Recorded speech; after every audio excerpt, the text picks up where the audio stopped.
بسم اللہ الرحمن الرحیم۔ محرم قرآن کریم میں 4 محترم مہینوں میں سے ایک کا نام ہے۔ محرم ہجری سال کے پہلے مہینے کا نام ہے۔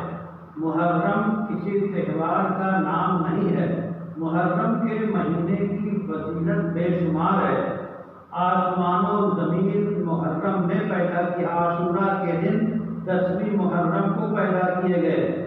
آدم علیہ السلام کی تخلیق بھی ہوئی۔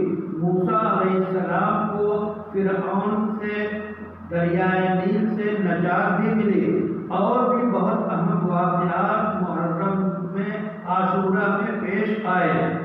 عاشورہ ہی 10ویں محرم کو قیامت بھی آئے گی۔ اس محرم کا سب سے بڑا پیغام یہ ہے کہ اس محرم میں ہجری سال کا آغاز ہوتا ہے۔ یہ ایسا واقعہ ہے ہجرت کا جو انسانیت کے رخ کو رہتی دنیا تک کے لیے موڑ دیتا ہے۔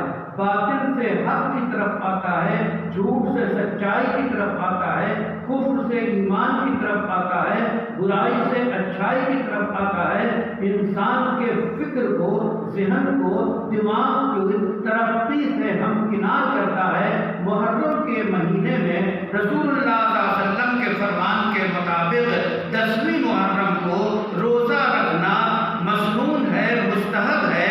پہلے فرض تھا، پھر فرضیت ختم ہوئی۔ جس نے ایک محرم 10ویں محرم کا روزہ رکھا، اس کے 1 سال پچھلے گناہ معاف کر کے جائیں گے۔ اس روزے کے بارے میں استحباب یہ ہے کہ 9-10 کو رکھے یا 10-11 کو رکھے۔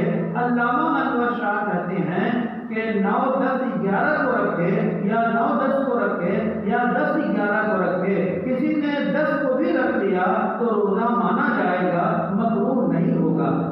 اس محرم الحرام کا پیغام انسان کو یہ ہے کہ ہر برائی چھوڑ کے اچھے ماحول کی طرف لپکے اور اچھائی دنیا میں قائم کرنے کے لیے کوشش کرے۔ یہ ہے محرم کا پیغام۔